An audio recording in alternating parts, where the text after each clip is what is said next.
Hey guys, so I just recorded a tutorial. Well, I thought I was recording of how to paint the Grand Teton in Grand Teton National Park in Wyoming. And it only recorded the first 20 minutes, and then my iPhone storage was full, so I'm furious. But because it recorded the first 20 minutes, I can still share with you how to sketch out the Grand Teton from the Snake River Overlook accurately. So I'm uploading this for you guys because if you ever have been to the Snake River Overlook and saw Grand Teton, like, it is stunning, and maybe you wanted to paint it. So this could still be helpful for you if you just want some tips on accurately painting mountains, at least getting it started. So sketching it out accurately and proportionately, in my opinion, is the hardest part. So I still want to share this with you guys. So here it comes, enjoy. Let's do this. So I'm gonna start with my small, this is a number 2 flat brush, if you have one of those guys, just dipping it in the water a little bit. And then I'm just gonna take my burnt umber and swirl it around where it's in the water a bit so it doesn't have a thick amount of paint on there. And then the next thing I'm gonna do is look at my canvas. I'm gonna tilt it up so I can see a little better where center is.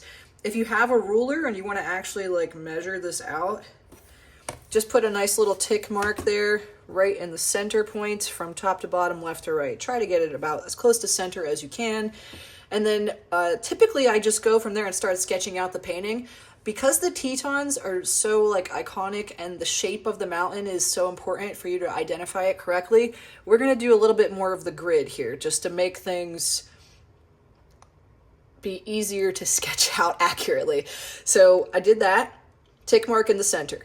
Now I'm going to do a tick mark separating the top half here. So just another little dot there. So now there's this section and this section there.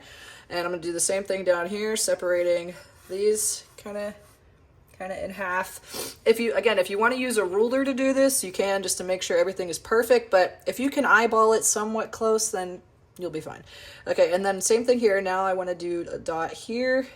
So halfway between these two spots, halfway between these two is about there. And you can check if you really want to be close, accurate with it. You can take your brush and your finger and see, okay, are these spaced about accurately? Like that, can move over just a hair, and then we're good. And then same thing up here from this one, just gonna do a little tick there. Another little guy right there. And I'll just put a couple little tick marks at the top. So I just made my own little grid here. This is just going to help us for identifying where things are going to go in the painting. All right, still just using my brown with a little bit of water, burnt umber there. Okay, now we're going to start to sketch out the mountain and the whole scene here. So first, look at your halfway points, your dots there, and about a little higher than halfway between those two is where the base of the mountain is visible. So think about halfway and then go up just a bit there. And just do like an almost pretty much horizontal line across there. As horizontal as you can make it. It has a very slight angle, but we're not going to worry about that. And we got that now. So the mountain comes up here. So the tallest part of the mountain visible from this spot is the Grand Teton. So that is the peak that comes up here. So I will start with that. The point where it comes back down is, so in the center here, the Grand Teton comes up. The top point of it is about 1 inch from the top if you're working on an 11 by 14 inch canvas. And if you look halfway between these two, it is about,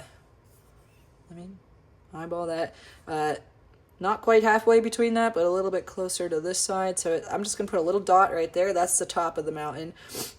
And then halfway between these two is the base of it. So about right there, but it's over just a hair from that. So now I'm just going to have my angle come down and then a little bit, and then steeper angle right there, and then down. Whoops. So angle and down. Just in general blocking in the shape of this mountain. Okay, and then it's going to come out about halfway between this halfway point and here. So hang with me here, guys. I know this is a little bit rough at first, but I'm trying to make this as simple as possible for you guys to get this. All right, so we're halfway between here and here. We're just gonna put a little dot there. It is higher than that, and it's in some. And there's our angle. So I'm just gonna put, there's halfway between those two, right there. And then come in, here's the halfway point there, about halfway between those two. And that is about the angle. It's not quite a 40 to 45. It's a little bit less than that, angle-wise. And there is the two top peaks, angles of the peak of the Grand Teton. And then it comes down a bit on the point where it does come to this area here, but it's higher up, just a little lower than the halfway point. Then we've got a nice steep incline there and just a little mark there. Okay, and then we've got another little peak, comes down just a bit. And the next peak comes up, it's below this, so it's right about there. So look at how high this one is, and then come over, and we'll just connect those two, and then it comes down. All right, we're getting the peak ridges all sketched out here. Next, this peak comes down a bit. Where does it come to? So a little bit down here.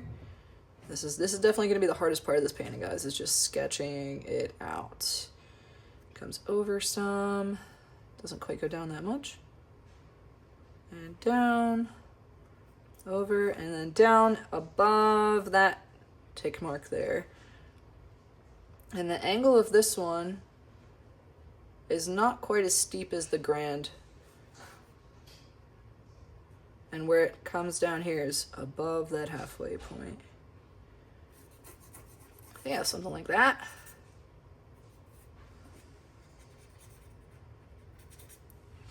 Okay, and then we're moving up. Center here of this, center of this little square rectangle thing is about right there. And this is going to be just above that. It's kind of equal with this height-wise, moving over. There's just a little V there. Another little ridge. And then it comes down and over. This one comes over. Has a little V right before that. And this should be higher than this. So looking there, it's a little higher. And then it comes out. Now we're starting to cross over this line with this guy. Come down. Over at an angle, about a 20, 30 degree angle there. And then this peak, it's gonna get a little bit more brown and water. This peak's gonna go about here.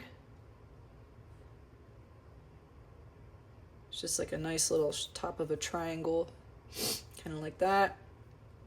And then it mellows out, not quite as steep going down. Okay, so there's the top of the mountain sketched out. Now I'm just gonna more quickly start to sketch out the concept here, just so I can block in where we have exposed rock and where we have like the snow. So from this little V we had at the tippy top of this one, come straight down for a bit, and then down a little more, and just kind of straight down right there. And you can start to fill in some of these little sections too with the brown, just to self-identify where you have rock versus snow. This is like an angle here. It's like that. Yeah, and the sections of the mountain that are exposed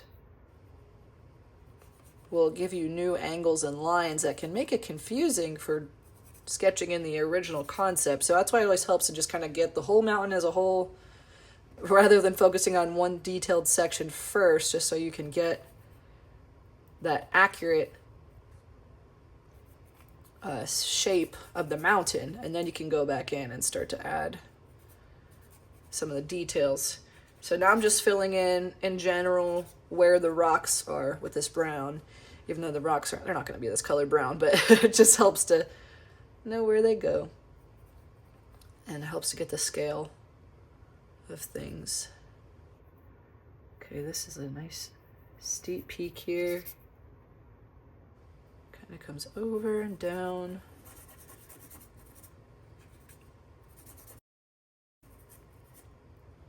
One right there. There we go. Get that angle. Okay, and then this whole section is gonna be rock.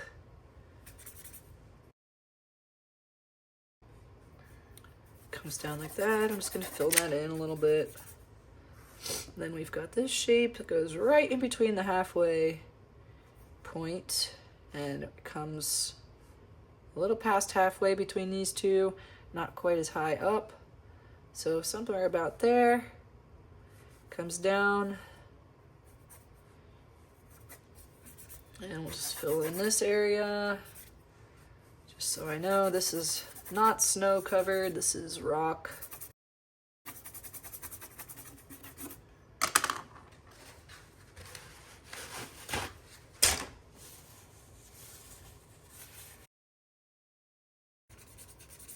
Okay, and that comes off to almost to the side there. All right, next spot, this one comes right down over here, just under this tick mark, and then it comes at pretty much the same angle till it gets to about just a little ways in and about halfway between those two. And then it comes down a bit more.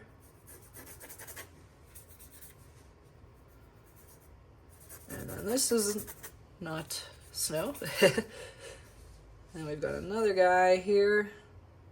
Similar thing. There's like a nice little snow bank chute, like avalanche chute there.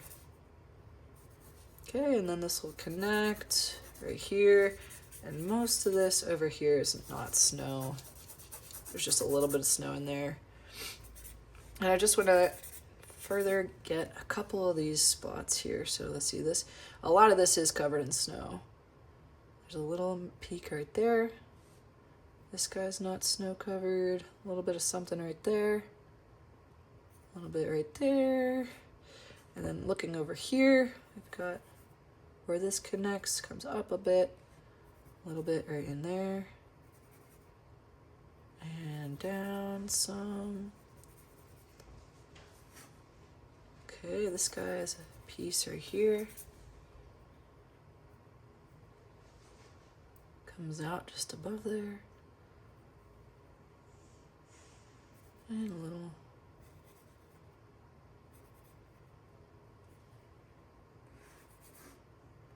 shape like that.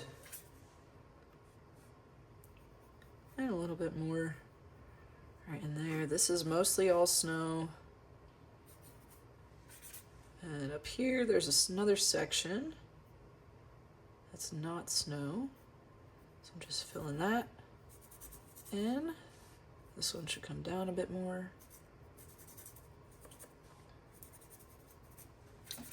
And this is just helping me for what we're going to do in the future here. Okay.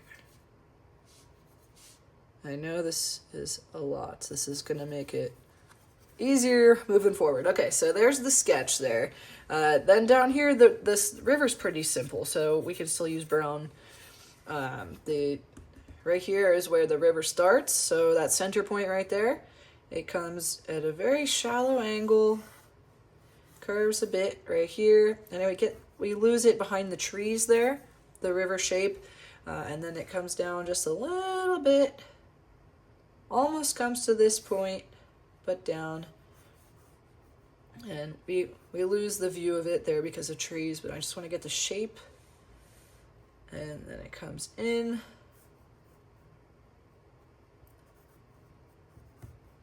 We've got all these trees kind of blocking it there.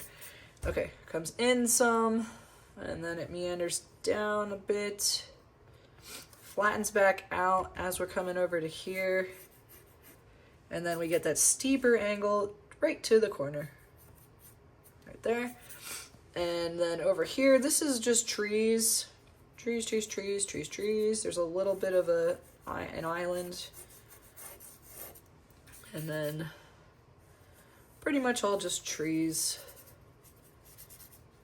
down there. And there is, this is like a glacial feature here, like a big moraine. So there's just a bit of a, there's like a plateau right there. And then our trees, we've got more trees over here. I'm just doing little jagged patterns for now for the trees, because those will be pretty quickly painted in later. Okay, so you guys just finished the hardest part, which was sketching it out. Now's the more fun, easy part, where we just fill in all the colors.